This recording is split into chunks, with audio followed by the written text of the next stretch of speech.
Welcome to the Cyber Business Podcast, where we feature top founders and entrepreneurs and share their inspiring stories. Now, let's get started with the show.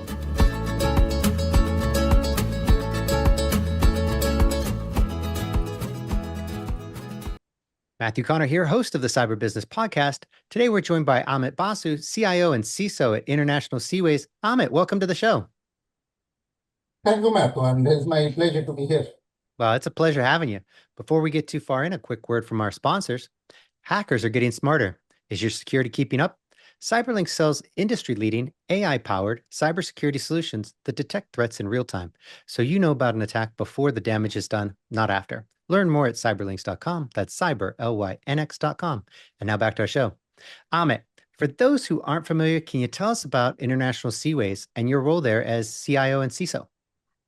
Yes, Matt, of course. So I'm Amit Basu. I serve as the Chief Information Officer and Chief Information Security Officer at International Seaways.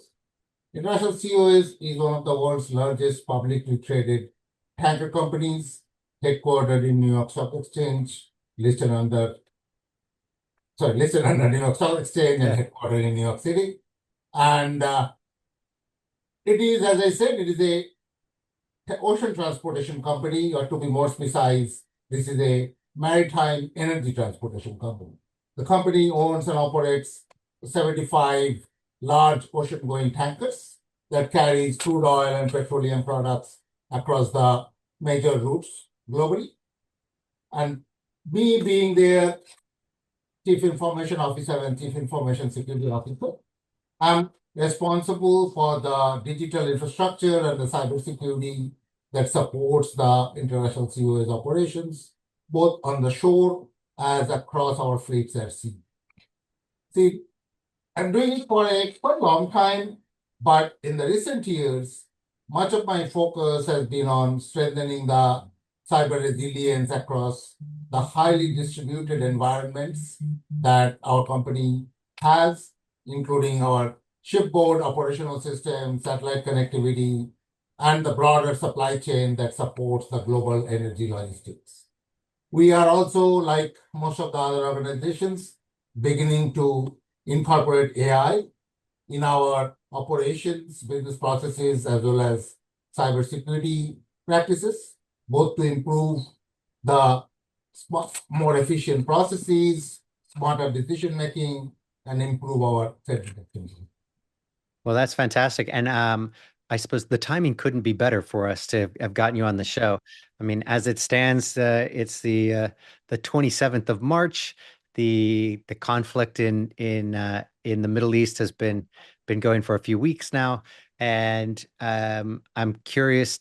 Obviously, this affects you guys directly, right? So, how has that affected you, and has that changed anything in terms of cybersecurity? Yeah, that's really extremely time-sensitive question, Matt. So, of course, what is going on not only for this last month, but also for the last several months, as well as for the last several years, we are living through several geopolitical confrontations in various parts of the world. And one thing I just want to make clear for everybody that I'm not sure we realize that 90% of entire global trades moves by the sea. So every time we really order anything online, we turn on our heating in the home, or even try to buy anything from the stores, almost in every time a ship is actually made that good to bring it to us. Yeah. And there are almost 100,000 merchant vessels around the world that until something goes wrong, we really never care much about this particular trade or this particular ships that is moving around.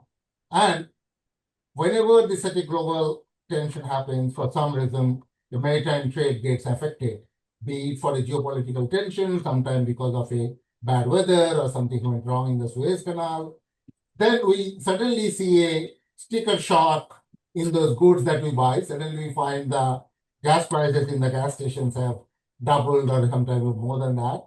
Even a lot of stuff on the supermarket racks suddenly has a higher price. And that's directly attributed because the ships are not being able to reach to the shore, and that way those goods are not coming to us. Yep. Those were until recently primarily due to, as I said, due to wars, due to some physical damage or weather-related issues. But of late, the ships are no longer just a mechanical vehicle. They are really a network digital platform.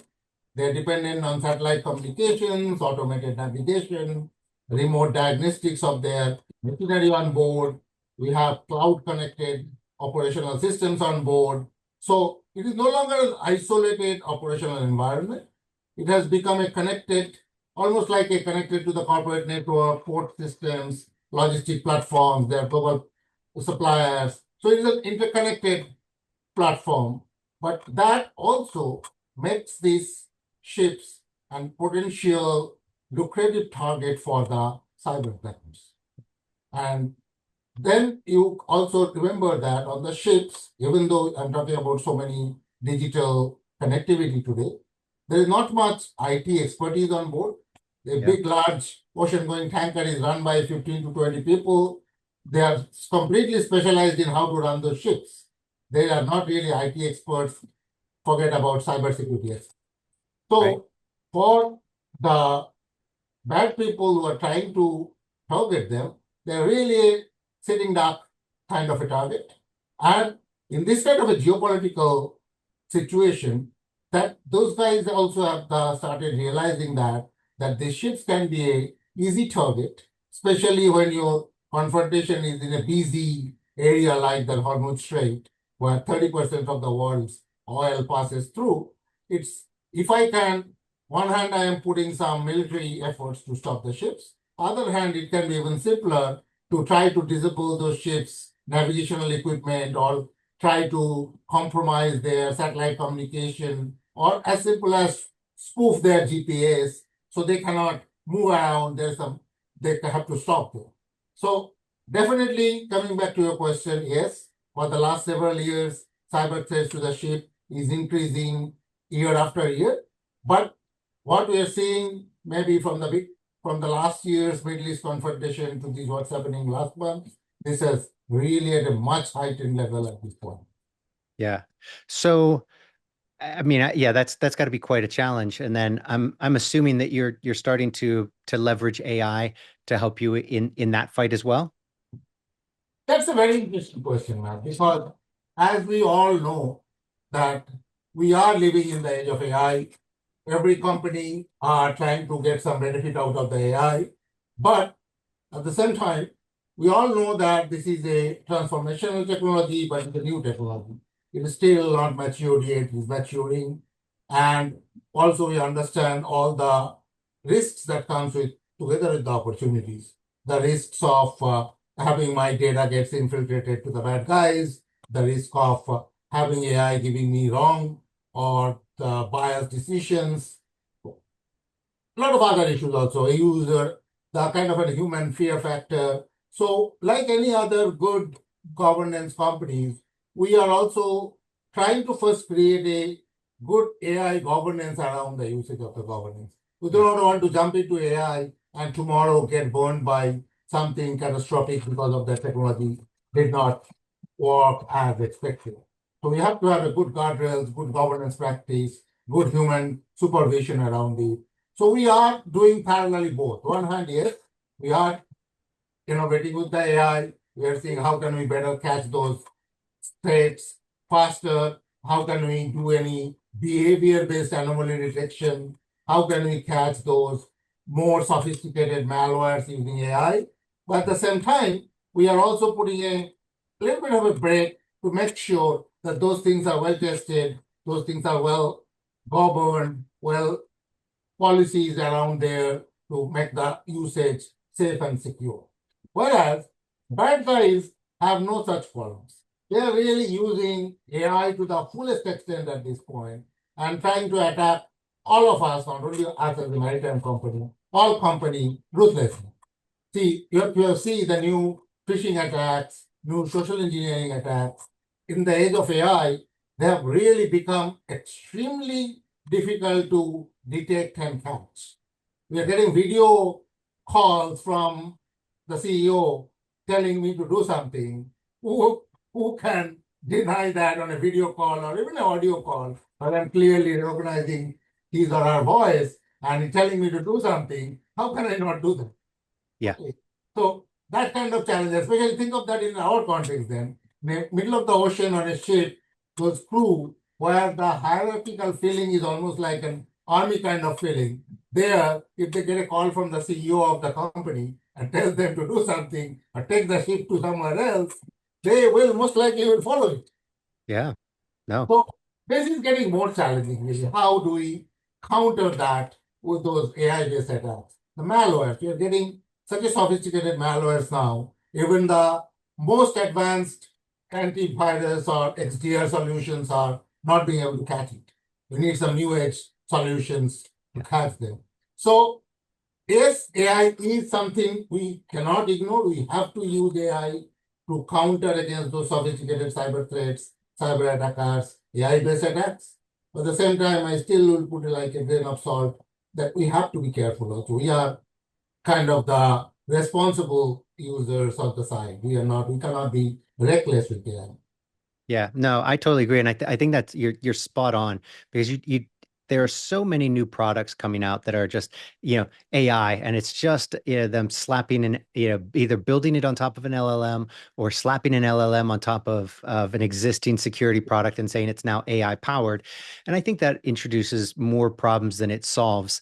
I mean, it might be nice for investors, but from a security perspective, now you've just opened up all kinds of problems in terms of data governance, in terms of prompt injection, vulnerabilities. So I'm a big fan. I think as we're in this kind of interesting transition period between, where the AI being LLMs are kind of early days, right? And I think we're on our way to getting to where they're going to be really fantastic tools that we can really rely on, and they will be better than humans. Right now, they're an okay intern, right? But It's there's another challenge there, and that is very, very interesting point. Yes, of course it is. We got our first LLM in hand when in 2022 when ChatGPT came out, I believe in November 2022. So we are a little over 3 years. But because of the hype it created and the amount of money, manpower, effort has been put into this technology, it is moving faster than maybe any technology growth we have seen in our lifetime. Yeah. In these 3 years, we already today are very much into the agentic AI frame. And the other day, I'm sure you noticed, our NVIDIA man has told his company is getting way ahead, promising results about AGI. That's as much as it's interesting and exciting, it's also at the same time it is scary. Because I'll tell you what else is happening in this process. You and I sitting here agreeing, yes, this is something, an evolving technology, we got to be careful, we got to be doing that. But today, all the executives and the boards, they're asking their CIO, okay, when can I have the next agentic AI? They know the terms. Everybody knows agentic AI. Okay. How can I have my next agentic AI to improve productivity? Okay. In response, we have to now also kind of accelerate our pilots and use cases because we can no longer say, okay, we are experimenting with it. Yeah. We have to quickly move from the experimentation to the production phase of it. So the learning curve part has ended really. We have to now jump into the stage that, okay, it's no longer an innovation. It is really a production system. So forget my innovation risk, forget my evolving technology risk. I need to now move into an accountability. Who is accountable for it? What is happening? What results it is giving? Because one more thing also, it's not that every company may be doing large LLMs themselves or large agentic AI themselves, but they are still using AI today in a big way because of their supply chain partners.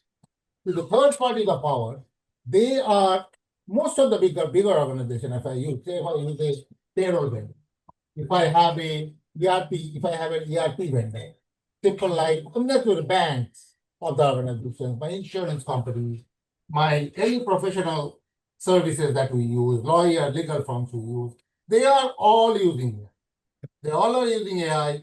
So I am using or not in my organization doesn't matter. Already my data has been being subjected to the AI models by my third party. Already they are getting some, I don't know what kind of decisions they are making out of AI that may be impacting my organization.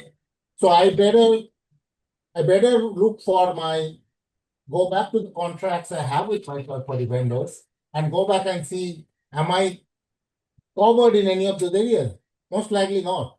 I don't think my third contract with my third party talks about what they can do with my data. Can they use my data to train their models?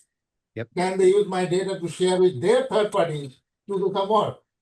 Right. And if they have a tomorrow AI system or a decision is wrong, are they legally liable to inform us? Right. So many new questions comes up. We were just now dealing how to cover ourselves from cyber risk of third party. Now from there, we have to move a completely new risk, the AI risk of the third party. Yep. So really, the risks are going exponentially going to a new territory altogether. Yeah. Yeah, no, it's a lot. It's a lot to deal with, right? Yeah. There's so many new aspects, so many new products, so many new threats. It's a lot to deal with. And I think we're in this really interesting time where as those LLMs are becoming very kind of ubiquitous, I think there's a real on the security side, I really like how I think machine learning fills that gap. That part of AI, the machine learning portion, fills that gap between the traditional security product and the LLM. I don't think the LLMs are there yet, but I think those kind of mature applications like Darktrace, for instance, using machine learning to check email. So much better than using an LLM that then has, prompt injection, possibilities. And then being able to see, have a clear model of how, Amit uses his computers and his email and the network. And then when something strange happens, be able to stop that and flag for. So I think we're in this fun, kind of area where machine learning is going to fill that gap until the LLMs are at a point where it can do everything kind of flawlessly and is also able to defend itself against prompt injections and can act, very quickly. I don't think we're there yet. On the LLM side, I think in the coming years we will. It'll be interesting to see. But I think that's where we're at now. I agree. I 100% with you on that. So I'll give you actually an example also.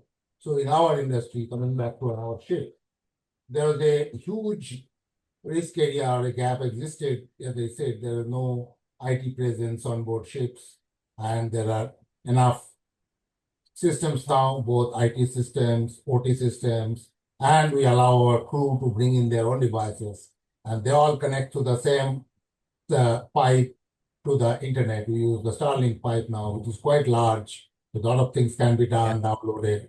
So how do I mitigate that risk on board? Because in this situation, if there is one of those sophisticated malware comes down and sits there, I may not even know forget weeks, maybe even months, I may not know. If, as you said, the CrowdStrike may not catch it. So if that doesn't catch it, then how do I know about this also?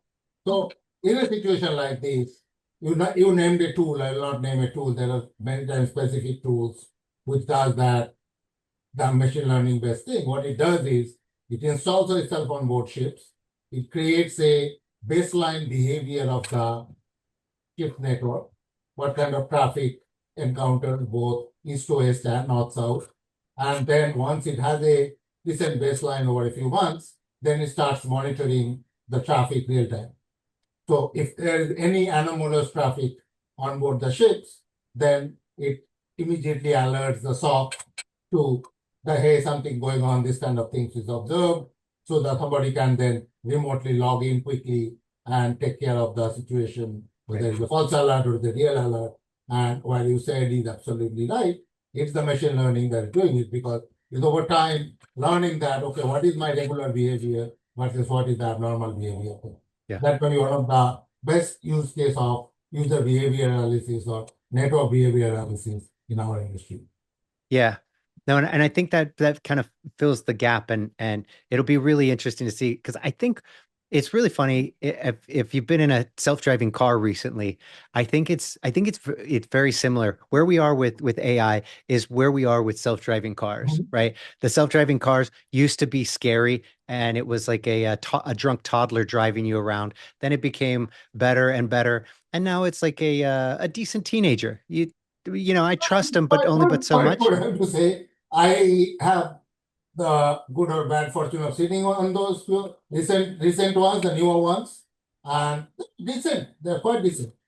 They even taking exits. There are some cases they even becomes a little bit of too aggressive that I don't like. Yeah.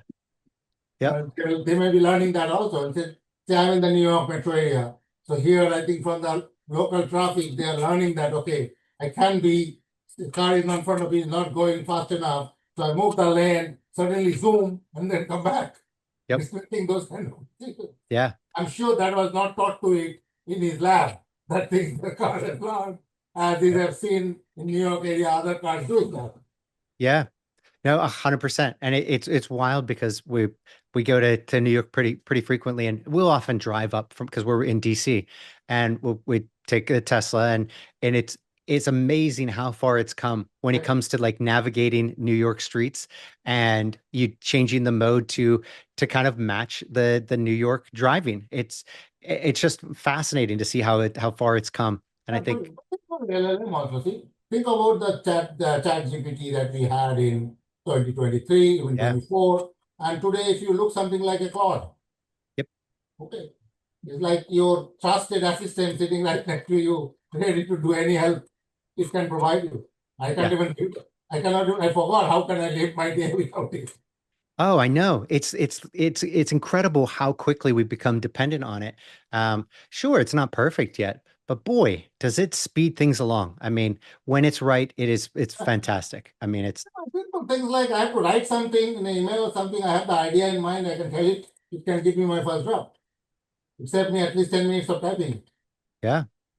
No, it's funny. I recently we do these we'll do all kinds of stuff like on the virtual CIO side, do like a tabletop exercise for a client, and you go through and you go through the exercise, but AI transcribes the whole thing, and then afterwards AI produces the after action report.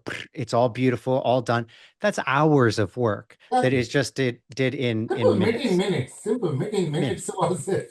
It's spectacular. So I'm really excited to see where that goes, and I think we're going to see some cool things when it comes to security. Like one thing that I like is I think there's so many attacks currently on the elderly population. They're vulnerable to Mhm. cyber, right? Because it's not their, especially when it comes to social engineering. They're more easily Yes. tricked than others, and they're losing money to the tunes of billions of dollars a year. And I'm looking forward to the day where, let's say it's Siri on the phone, can literally just listen to the call. It's all stays local on your phone, and Siri's like, "Hey Matt, now it's the old Grandpa Matt. Hey Grandpa Matt, I think that this is definitely a scam. You should hang up." Oh, thanks Siri. This is not Microsoft support Exactly. calling you, Exactly. Matt. It's a scammer. I think we're going to see those in the not too distant future Mhm. as the hardware gets faster and better, and the LLM can reside on the device, and you can have that all privately right there. I think that's going to be really fantastic. I think stuff like that Absolutely. would be The fun. potential is enormous, really.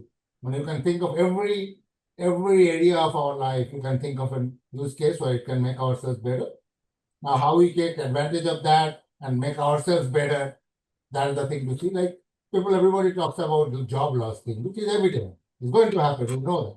We have those of us who have seen when the computers first came in, personal computers, the desktop computers came in. Yes, of course, a lot of clerical jobs were eliminated with Excel coming in or Word coming in. All those typists, you don't see those typewriters and those typist pools used to have before every Yeah. office. You don't see those anymore. But that has over time created new jobs. Yep. We have now those data analysts and those other analysts, all those guys, those jobs never existed before. Similarly, this also will create new thing, and that's why how that depends on our creativity really. How can we use this technology to get ourselves better, more advanced, and do something more differently that creates more jobs. Some Yeah. of has been created already. You never had the term, this prompt engineer, the word maybe even a year before, there was no such position called a prompt engineer. Yep. Now, as we are saying that, but we'll see a lot more of those, really. Yeah. But some of the positions, the software developer is a position which already is getting threatened because apparently all the current software developers are becoming software reviewers. They are Right. reviewing the code, but I don't know. We have to still figure out something there. That's great. Today we had a group of experienced programmers, so they are getting a cloud code and reviewing them. But what will happen 10 years down the line? Where will get those experienced programmers from? At this point, I'm a little still confused for how Yeah. that will work. But maybe 10 years down the line, we don't need to review. The code that will come out of cloud would be such a beautiful code, or there'll be another reviewer model that can review it, Yeah. something like that. Yep. Yeah, no, I think it's interesting because right now it goes from really we're elevating developers to no, you've got to be more of an engineer, Yes, right? Claude will do the coding for you. You yes, have to be you review it and you've got to be the architect and design and tell it how to do these things. And so it'll be interesting to see. I think we're seeing that it's obviously that's happening now. And but like you said, where does that take us in 10 years? yeah. We And I don't think have that's the these guys scary part. anymore. We don't have those experience. Today's college guy is coming out. He's not writing code. Yeah. Yeah. How does he how does he qualify himself to be a reviewer? He doesn't know how to code. Yep. No, right. You've got to learn the basics, and that becomes a real challenge when it's like, So that's do I what have there is. Something has to work out. Because there are a lot of interesting challenges that we need to solve in the next 5, 10 years. So Yeah. that's what it makes it so more exciting, according to me. So we may not be developing the AI technology, but we being the business technologies, we are developing how to take better advantage of AI to take us forward. Yeah. Right? Yeah. All around exciting. Yeah, no, it's really quite fantastic. And it I think the balance is how do we keep people from being scared of the unknown, right? Because right now, I was just talking to somebody, we had another guest on the podcast, and he's got a 10-year-old son who they were talking about, like, he was talking about college and the future. And like I've got two college age girls. And even for me, the one is in computer science. Even for me, I'm like, well, I can see the path forward for her short term. Long term, it gets a little murky. But if you got a 10-year-old and now you're like, okay, where will things nobody knows where things will be in No, 12 years when they graduate college or 8 no. years when they graduate high school. If like Can be so completely different. Yeah, we don't know. Very difficult to predict. yeah, Why would be there? I And mean, that's why also there's a mad rush at this point. Everybody feels that I need to get into this today or maybe yesterday. Otherwise, I'll be lost. I'll be completely left behind. And that's creating more problems sometimes also. yeah, Because we can't be that. We have to put a little bit of break, do it the right way so yeah, that this is technology. No, this is a lot of questions happen. Suddenly people say, is it a bubble? No, this is, I think, technology wise, this technology works. It's been not a new technology. The technology started research in 1950s. yeah, So we are talking about a 75 years old technology. But it is finally a stage where it can be applied to everyday usage. Earlier, it was only for big research institutes or for RB, Pentagon, those kind of things. Now we have it available at every day for everybody learn. But then where it goes forward from here, how we take it, that's what will define what kind of success we'll have.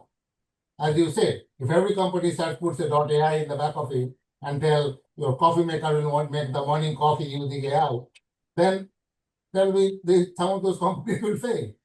yeah, Maybe it will make coffee using AI, it may be wrong for analogy. Maybe it will know my coffee liking and yeah, automatically make coffee. But yeah. I'm sure there are a lot of other companies, you know what I mean. Every company is putting a .ai at the end and say we are using AI. Yep. Whatever be the company is. So that's is the bit scary. Yeah. Well, I think it'd be interesting. I do think that we'll see a resurgence in people appreciating the arts. I think artisans will be more valued, right? So I think singers, painters, sculptors, you name it, even watch manufacturing, everything that is kind of done by human hands, I think will become more valuable and appreciated because in the end of the day, I don't really want to see the 80-year-old, I don't want to see like an AI Tom Cruise. I'd rather see an 80-year-old Tom Cruise hanging from the side of a plane, but not the AI version, right? True, absolutely true. Yeah, man, some of those areas AI will be. I think I'll repeat what I'm saying, that how we are using it, everything depends on that. See, Yeah. in those areas you mentioned, others are just by the hand, but you talk of a literary guy, the guy is creating literature, creating movie, creating photograph artists. There also AI can be of a lot of benefit. Now, how do I use AI? Okay, if you start using AI for writing the entire movie scripts, yes, it may succeed in the beginning, but I don't know whether that has a long run future versus what does the human creativity and AI meets and takes it forward? That's the part to be, I think, looking. Yeah. Well, I think, you mentioned the movies. I think it'll be really cool to see how drastically it reduces the price and speeds along its special effects. So you figure like the next Marvel movies, I mean, maybe not this next one or so, but at Yeah. some point in the not too distant future, it's not going to be 10,000 people working on the visual effects for a Marvel movie. It's going to be one company that's using AI internally, and it's going to look even more real. It's going to be look fully realistic. So, Animation.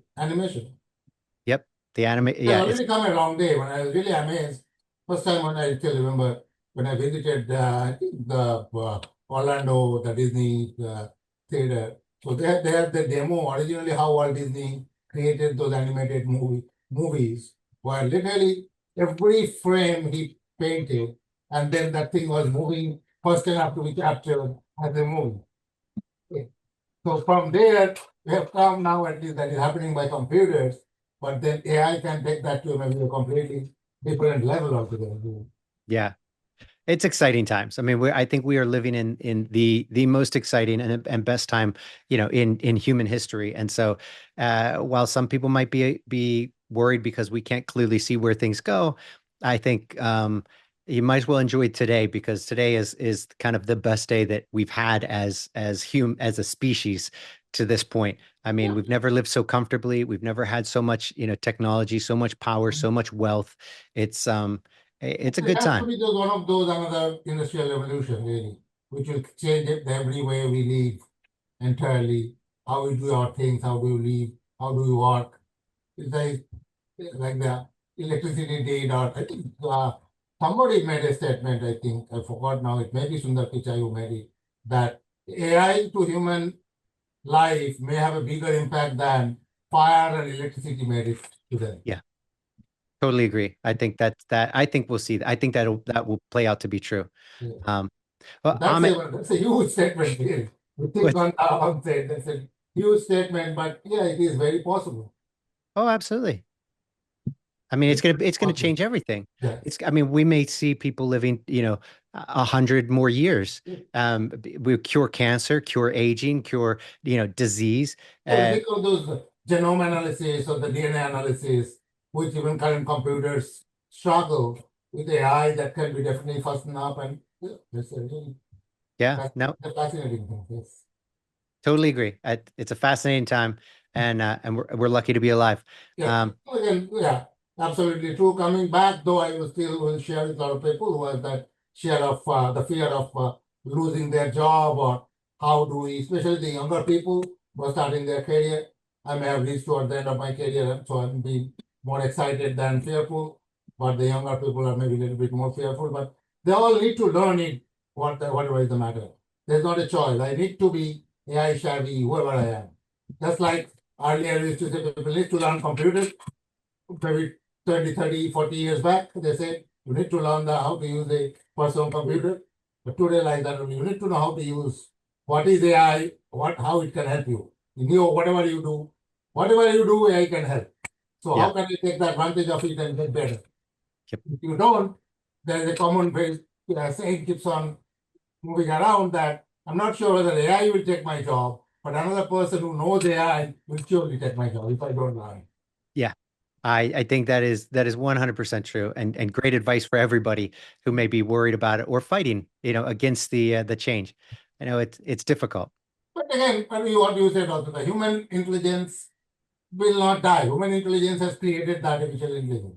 Let's not forget about that. There is also a fantastic analogy just came to my mind. I heard it from a student in New York University. He gave an analogy as if sun is the human intelligence, then the moon is the artificial intelligence.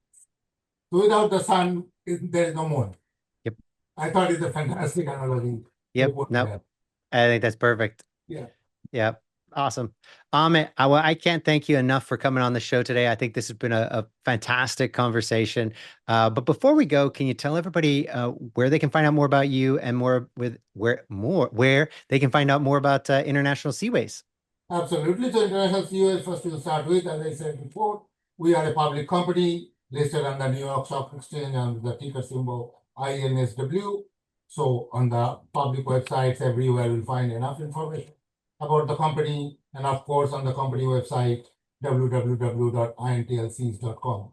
And you can find me on the LinkedIn. I'm quite active. I do love to talk to people, collaborate with them. So you can find me easily on the LinkedIn, Amit Basu, International Seaways, and I'll be happy to connect and talk further. And Matt, it was absolutely so much fun talking. We really had a blast here, really talking. But they are so relevant, and we pretty much agreed on most of the things. So this was fantastic. Yeah, well, it was an absolute pleasure. And until next time. Absolutely.